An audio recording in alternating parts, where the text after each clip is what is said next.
जो वैल्यू कैसे पड़ी है, ये हमारा सेकंड एरे था। सेकंड एरे पे जैसे वैल्यू कैसे पड़ी है, 1 और 0, ठीक है ना, यानी सेकंड एरे और इसका फर्स्ट एलिमेंट, ठीक है ना। तो सेकंड एरे मतलब ये 1 इंडेक्स पे इसका जी 1 1 मतलब ये जो डिफाइन कर रहा है, ये कर रहा है हमारा कि कितने एरे हैं, 1 2 3 4, और ये हमारा बता रहा है एलिमेंट कितने हैं। तो सेकंड एरे और फर्स्ट एलिमेंट, तो ये क्योंकि ये जीरो से स्टार्ट होता है हमेशा एरे, तो ये कौन सा हो गया, 1 एरे, 1 0।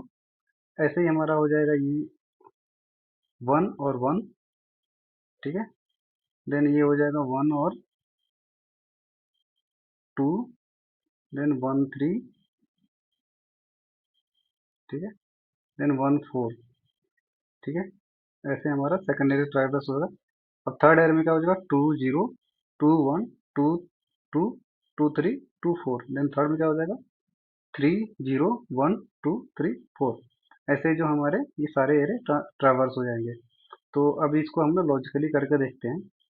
लॉजिकली करने के लिए हम कंपाइलर यूज करते हैं, ठीक है ना। तो कंपाइलर में ना हमें अभी क्या करते हैं, सिंपल हम एक क्लास बनाते हैं। क्लास के अंदर हम जो है एक पहले एरे इनिशियलाइज करेंगे।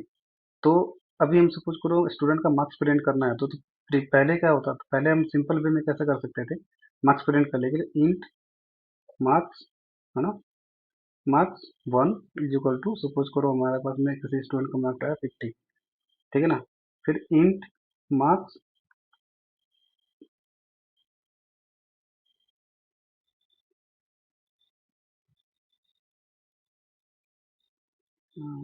कहाँ गया है, int marks 2 is equal to जैसे 80 हो गया। तो अगर ऐसे एक स्टूडेंट के 10 मार्क्स को हमको चेक ऐड प्रिंट करवाना है, तो हमको 10 वेरिएबल क्रिएट करना पड़ेगा। तो उसको ओवरकम करने के लिए हमारे पास में क्या आया, एरे आया। तो एरे कैसे इनिशियलाइज करते हैं, डाटा टाइप और स्क्वायर ब्रैकेट, ठीक है ना।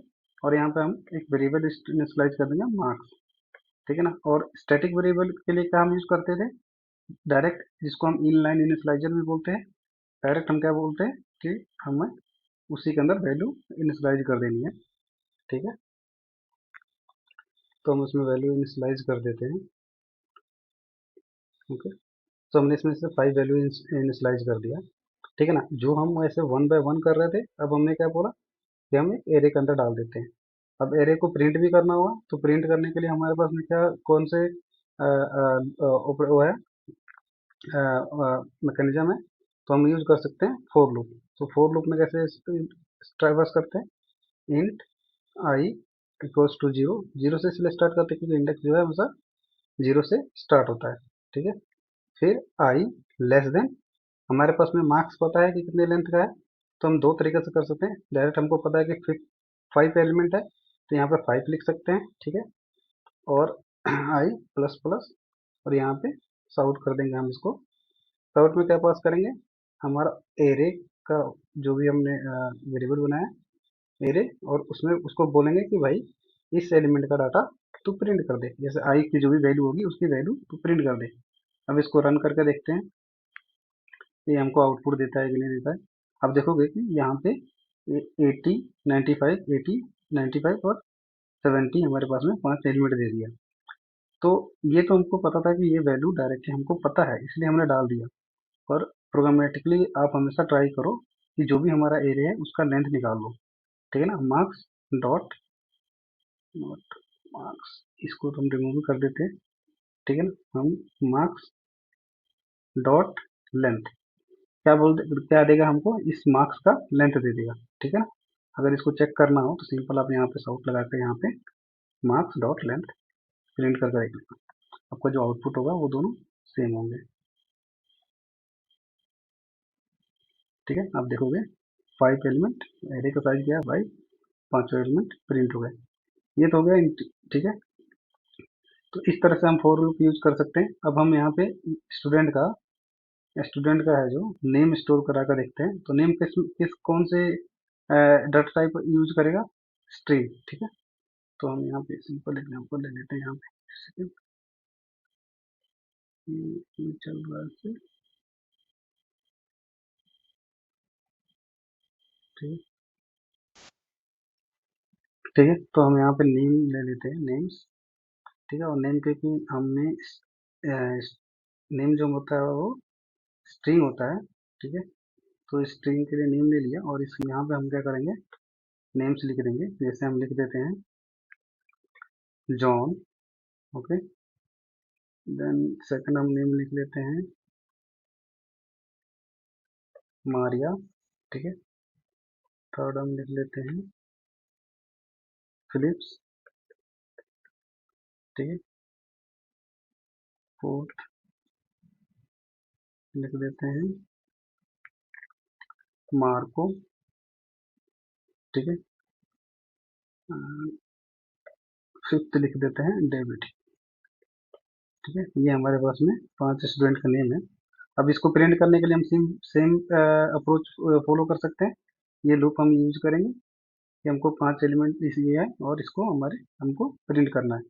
तो सिंपल हम यहाँ पे क्या कर देंगे, मार्क्स का, क्योंकि एरे का लेंथ निकालना है तो ये सेम फंक्शन का कॉल हो जाएगा इसका। ठीक है, और डायरेक्ट नेम प्रिंट कर देंगे। तो अगर हम इसको रन करें तो आप देखोगे कि हमारे पास में जो आउटपुट आया वो बिल्कुल सही आया। नेम हमारे पास में ये जो साइज आ गया, नंबर्स आ गया, उसका मार्क्स आ गया और नेम आ गया। ठीक है, ये हो गया एक one way to print the array. ठीक है ना। अब यहाँ पे आप एक चीज देखो कि हम ये पूरा लूप लिख रहे हैं ऐसे वन बाय वन, है ना, हम फिर प्रिंट करा रहे हैं। तो अगर हमको ये चीज पता है कि इसका जो डाटा टाइप है वो इंटीजर है, तो हम इसको क्यों ना हम सिंपल इंट, है ना, मार्क, ठीक है ना, और ये हम इसको बोल रहे कि भाई हमको तो ये बात पता ही है कि तू इंटीजर है, तो क्यों ना तू डायरेक्टली मेरे को marks they they, one by one print कर दे। सेम चीज इसमें नेम में। तो हम ये जानते हैं कि ये इसका जो डाटा टाइप है, तो दो तरीके से फॉर लूप होगा। एक तो हम आपको पहले से पता डाटा टाइप, हम नहीं आई का यूज करके नहीं प्रिंट करना चाहते, हमको पता है डायरेक्टली प्रिंट कर देंगे। इसमें सिंगल डायमेंशन एरे है तो इसमें कोई लॉजिक लिखने की जरूरत नहीं, नेस्टेड लिखने की जरूरत नहीं है ना। तो हमको प्रिंट कर दें, नेस्टेड में फॉर यूज कर लेंगे सिंपल। ठीक है ना, फॉर ईच, बट उसका तरीका अलग है, वो करेंगे हम जब करेंगे तो। ठीक है, तो यहाँ पे क्या करूँगा, मैं स्ट्रिंग लूंगा क्योंकि इसका जो वैल्यू है वो स्ट्रिंग टाइप है।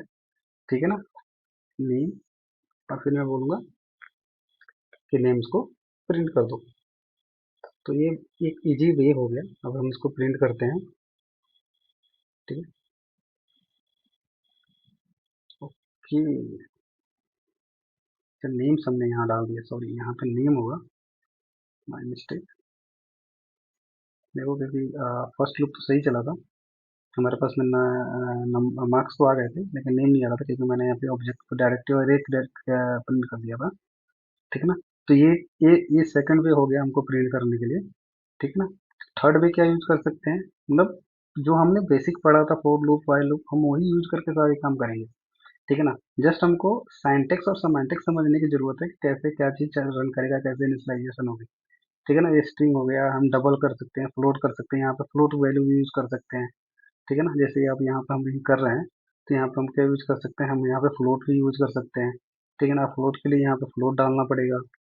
ठीक है, और कुछ नहीं, आपका आप इसके अंदर डॉट जीरो, आपको एफ लगाना और लगाना पड़ेगा, सॉरी, जीरो एफ। ठीक है ना, फ्लोट वैल्यू इसको बनानी पड़ेगी। तो अभी हम सिंपल इंटीजर ही लेकर यहाँ पे डायरेक्ट प्रिंट करते हैं कि हमारे लिए ये चल रहा है कि नहीं, फ्लोट। ठीक है, आप देखोगे कि वहाँ पे वैल्यू प्रिंट हो रही है, जीरो जीरो जीरो जीरो लगा दी ना, क्योंकि हमने यहाँ फ्लोट ले लिया है। ठीक है, तो ऐसा करके हम इंटीजर, स्ट्रिंग, फ्लोट, डबल, किसी तरह का भी वैल्यू प्रिंट कर सकते हैं। अब क्या हम इसको वाइल लूप के थ्रू कर सकते हैं, हम एक सिंपल सा एग्जांपल देखें, वाइल लूप के थ्रू कर सकते हैं। तो अभी हम इसको कमेंट कर देते हैं। ठीक है, और कमेंट कर देते हैं और देखते हैं वाइल लूप से कैसे करेंगे। तो वाइल लूप क्या करता है, कहता है कि मेरे को आप डिफाइन करो कि कहाँ से कहाँ तक चलने वाले हो। तो यहाँ पर हम ले लेते हैं इंट, इंट, ठीक है, I is equal to zero से कहाँ तक चले, लेंथ। ठीक है, अब हमारे पास में हमको एरे का लेंथ हमको पता होना चाहिए। ठीक है ना, तो लेंथ कितना होगा हमारे पास में, मार्क्स का जो भी लेंथ होगा वो हमारा